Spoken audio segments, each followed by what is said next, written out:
Welcome back to another episode of Nate G219 to Help It Back and Better. Hope everybody's doing great, feeling great. It's April 15th, about noon. I'm not exactly sure what time it is. It doesn't matter. It's a beautiful day outside, but I got a hell of a story for you guys today.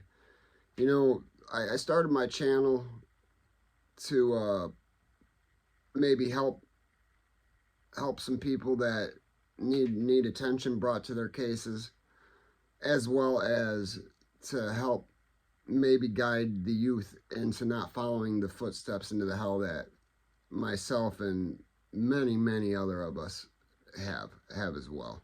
I tried to do an interview the other day, which would have been my first interview, but the sound got all messed up and I couldn't hear anything in the video, so I'm gonna be trying to do that again. It's an amazing story. The man has definitely came back from the trenches of hell and is so much better and is loving life. The man's only been home 45 days and is doing just phenomenal for himself.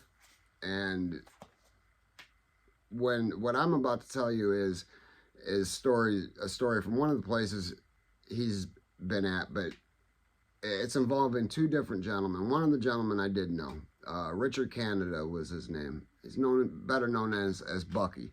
The other gentleman is Daniel Todd. I didn't know Daniel, at least I don't think I did, but you got to understand, Indiana, bunch of prisons, you're not going to know a lot of people. There's going to be a lot of people you do know, you may have ran into, but now Bucky was in administrative segregation with me, so you know, he's just one of the many I talked to, didn't really associate with, but we had a lot in common, both from the 219 area. He grew up in Etna. I knew a lot of people from Etna. We had some of the same friends, but irregardless, the story I'm about to tell you comes from Westville Penitentiary. All right, when you go to Westville doesn't have a great name. No prison really has a great name, but Westville, especially this part of the prison, is called the GSC side, General Service Compound. It's an idle dorm. It's where you go if you've just got out of the hole. It's where you go if you're problematic and you get write-ups and stuff like that. You're a constant problem, or you're considered a problem in the prison system. They'll just put you in there. Well, as you know, anybody that follows any prison channel, it seems to be an epidemic all throughout the country, is the K2. In Indiana, it's called Katy, Tunchi, Tune, Spice. It's all the same thing though, just a different name. Now, Bucky had an addiction. He wasn't a horrible person. I never heard really anything bad about him. I mean, maybe some crap talk behind the wall, but you know, as far as that goes, none of that matters. This man didn't hurt any children, women. He had some burglaries and stuff like that, but he wasn't a bad person. He was caught up in addiction. And actually, he was, I got to read a little bit. He was scheduled to be coming home June 9th of 2021. But he didn't make it home. February 10th, he passed away. He was 39 years old. So he was murdered, man. Not by the prisoners. He was murdered by the cops. See, Indiana has an elite squad. We refer to them as E Squad, or that's what they're called, is E Squad, or the Goon Squad. You know, it's like a SWAT team for in the prison. Well, apparently Westville Penitentiary formed a unit called the Tune Squad, and it was ran by Sergeant Brazil, and then Lieutenant Crittenden, Officer Yosef, Sergeant Diaz, and an unnamed white officer. It doesn't matter. None of these guys were ever dealt with. Nobody's ever been in trouble. So it happened so many times that there had even been a term developed for this, but it's called taking flight, when the guards have a cuffed up inmate and toss him down the stairs. Now, that had to happen a few times in order to there be a term taking a flight. Yeah, he took a flight right down the stairs, hit his head on some tile, never recovered. Unfortunately, Bucky passed at the hospital where he had been rushed to. The Toon Squad was getting towels, you know, getting all the other prisoners to give them the towels and stuff like that. And in their eyes, they thought they were going to be helping Bucky. But as soon as Bucky got lifelined, helicopter flighted to the hospital, the cops started cleaning up the evidence. And a week before, not maybe 2 weeks before, I'm on, oh no, you know what? Yeah, May 29th. I'm sorry, he passed on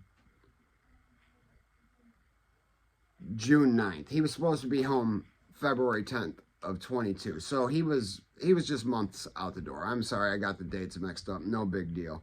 Daniel Todd, he was 36. 2 weeks prior, not even, from 10 days. I mean, May 29th, he took a flight. Same way he died. He died at the prison. Bucky passed at the hospital. But I have a problem, man. Like, why is this happening? First of all, Bucky had been clean for a few months and a relapse. You should not be beaten. You should not be anything ever, unless you're assaulting one of the officers. Now, if you're stoned and assaulting an officer, you know, it is what it is. They got to do what they got to do. I'm not saying they should be throwing you downstairs. That should never happen. All right, so the story is Bucky, in Indiana, when you overdose on Tucci, they call it Toon. They call it pranking out. It's an overdose. Most people, when they smoke it, they want to prank out a little bit. I'll tell you one thing. I smoked a hell of a lot of Tucci in my first bid. Pranking out was not fun. Getting stoned like it was some weed, that was okay. But when it was something else, it was something else. And I'll tell you one thing, man. Guys were addicted to it. Guys did it. Sold everything. I seen guys sell their mattress to get a Tucci stick or two. And a stick is equivalent of a joint, a very, very small joint that runs between $3 and $5, depends where you're at. It's a very small amount of K2, but I'm telling you guys, this is something else. And it will make you act like you're on PCP or acid, make you thinking all sorts of crazy things. I remember the last time I did it, and that was the last time I did it for a reason. I pranked out, and I thought I was dead. I accepted death. But anyways, Bucky, he didn't have any of that. He was stoned, but he was very compliant. He was lethargic, kind of just laying there, not fighting, no tussling with the cops. Cuffed behind his back, they walk him to the stairs and threw him. His head hit some tile and split his head open. Like I said, lifelined. Later died. These guards have gloves that have polymer knuckles. You know, riot gear. They're polymer knuckles. If I go and hit somebody with gloves with polymer knuckles, that's a felony assault. I'm going back to prison. County at least, probably for a year.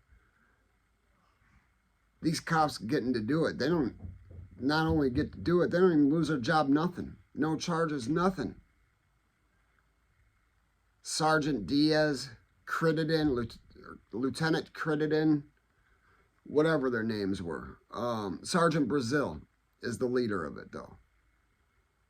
ran by Sergeant Brazil. Yeah, I'm putting their names out there. I wish I could pull up some pictures. I can't find any anywhere. I can't find any of Bucky. I can't find any of David.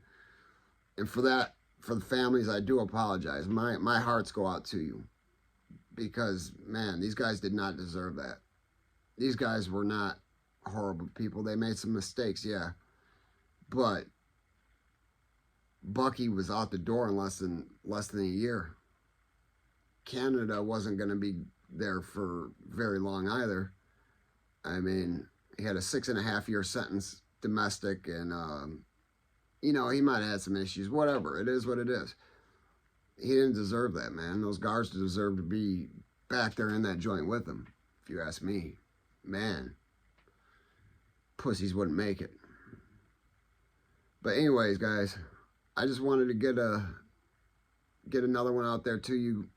Sorry I haven't been doing too much in the last couple of weeks. It's been work. You know, it's tornado season, and what I do for a living is take down trees or trim trees for power lines. So when they come down on power line, hold up, time out. Gotta get that timing. You know, when the trees come down on power lines, I'm an emergency responder now. So I definitely have turned my life around from what it was, and I want to help guys turn their lives around as well. So, man, hit that like, hit that subscribe. If you want to donate to the cause, my Cash App will be posted up on the screen. I've never made any money, anything. If I ever do make any money, guys, I'm gonna be putting it back once. I'm not saying nothing would be coming to myself, because I need to develop some sort of studio, so I'm not hopping around recording with my pellet burning stove in the background, or my Buffalo Bills blanket sitting on the couch. I need something a little better, something a little more stable. I'll tell you, this antique rocking chair is not very comfortable. It's hurting my back pretty bad, but yeah, hit that like, hit that subscribe. Anyways, you know, if they ain't hating it, you ain't making it. That's another one out.